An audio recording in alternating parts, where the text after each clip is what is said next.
Hey guys, welcome to another tutorial. If this helps you out, give it a thumbs up and don't forget to subscribe.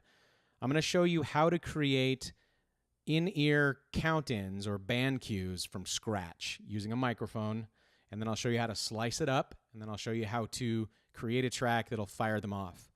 It's a pretty cool way of doing this. So the first thing I need to do is make sure that I've got audio input.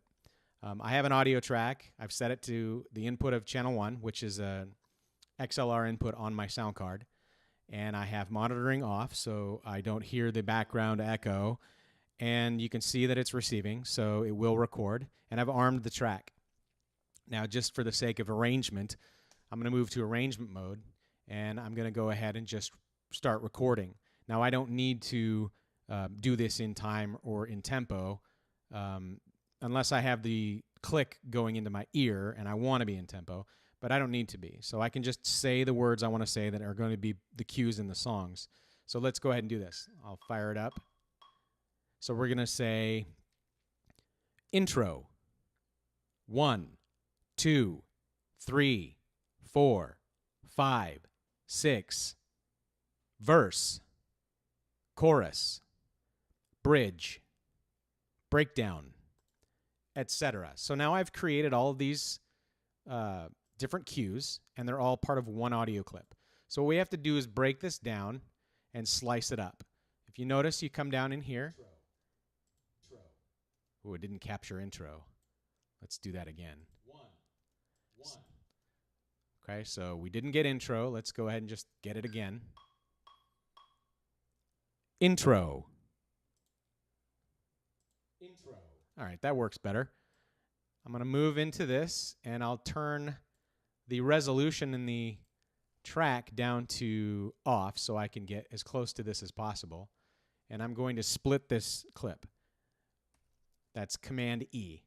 And then I'll go to the end of this clip, intro, which is right about there, and I'll split it again. Now I give it a name, and this is intro. Over here in my browser, I've got a clips folder, and I've created a count-in tutorial folder. Now you can organize this however you want. But what I do from here is I'll drop this into count-in tutorial and copy. Okay? And I'll run through. Intro. Yep, thank you very much. Let's go back to the beginning here and see what we've got. 1. All right, so let's cruise in here, split it there and there, rename it. That's Command R. 1. This is 2. Okay. And right there, and we'll split this and rename it 2. We're going to come over to this 3, and you can see that this is a pretty quick process. 3 and 4. Whoops. And 5. Yep, that's 5. 5. And we have 6. All right, that's a long one here. Let's do that. 6. Verse 6. Okay, rename that to 6. And then we have verse.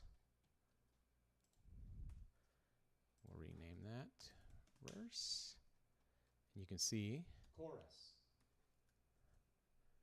This ends here, roughly. Chorus. What's this? Bridge. Breakdown. Bridge. And I'm just using the space bar to stop and start this. Breakdown. Okay. Breakdown. And I think that's all I've got. Yeah. Okay. So now I'm going to drag these over to, I've got intro. So I'm going to drag these over and drop these into count-in tutorial. And here. If you drag more than one at the same time, it will create the combined clip. So you don't want to do that if you want them to be separate and accessible in the future. Now you wonder, why aren't we just moving these all together, warping them and putting them in time with the music or with the tempo? And that's because we want to be able to fire these at any time at any point along the performance. And we want to be able to do it using a MIDI note. Got 6, verse, chorus, bridge. And if you didn't know to navigate, I'm holding down Shift with my left pinky, and I'm using the mouse wheel to move back and forth. It's a fast way to move along and keep your hands on the keyboard. Okay, we've got all of these clips put in here, so I can Control or Command A, pick all of those clips and just delete them. We don't need them anymore. And now, what I'm going to do is I'm going to create a MIDI channel, or MIDI track.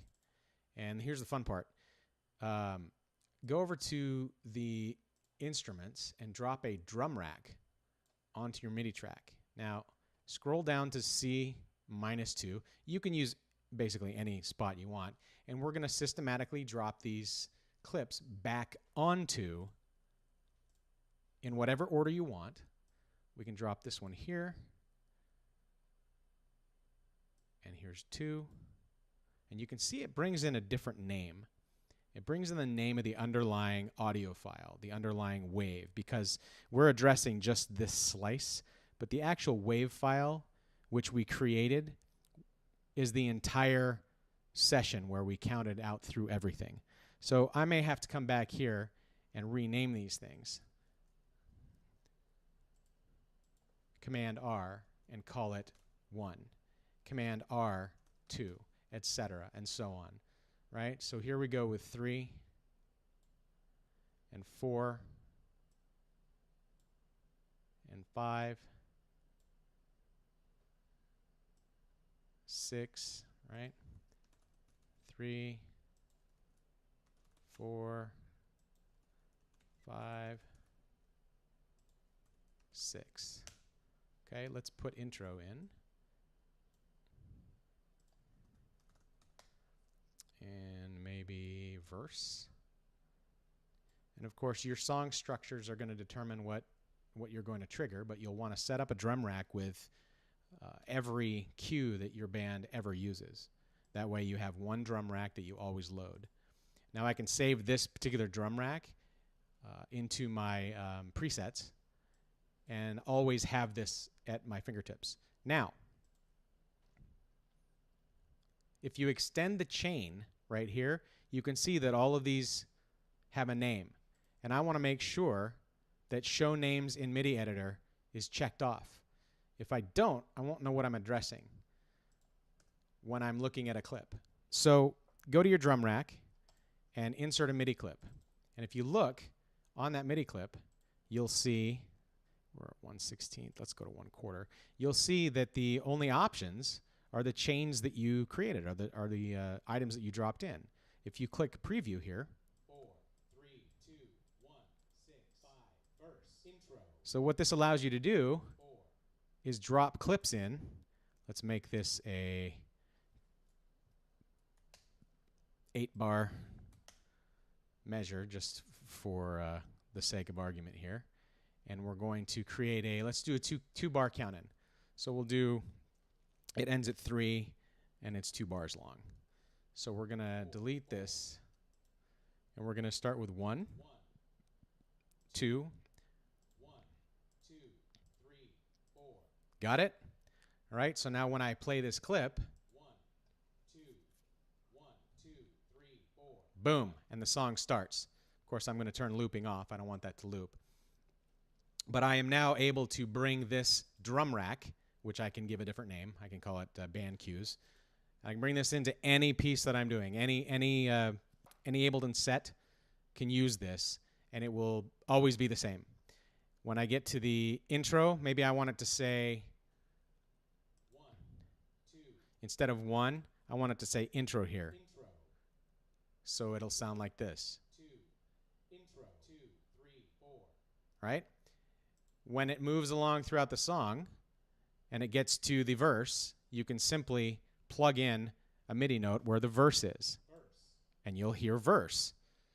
So this triggers the drum pad, and the drum pad plays the wave file.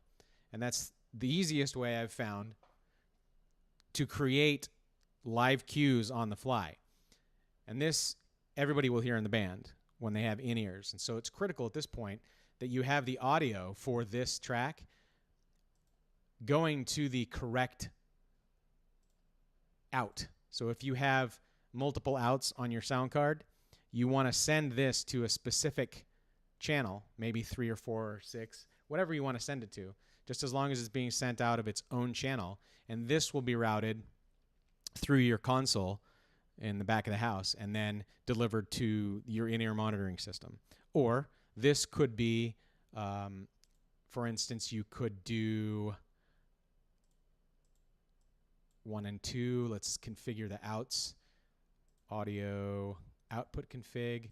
Let's say we want 1 and 2 mono, and you want to have all of your tracks go out on 1, and all of your, this would be coming out of, say, your Macintosh, right? Out of your 1/8" jack. Your left would be the cues, and then all your audio would be sent to 1. So 1 and 2 would be split. Now you would lose your stereo signal here, but at least your audio is going to go out on one track or on one channel of the headphones, and this one is going to deliver on the other channel of the headphones. And how you split that and send it to where you need it to go is up to you at that point. But that is, in a nutshell, how easy it is to create your band cues, custom band cues, the way you want them to be, and quickly create a drum rack that you can save. If I drag this drum rack into my folders, it will save it. It'll be, in stone. And I can use this at any point, anytime throughout the course of my life. If you found this to be helpful and you have any questions, give it a thumbs up, subscribe to the channel, and leave any comments below. Thanks a lot.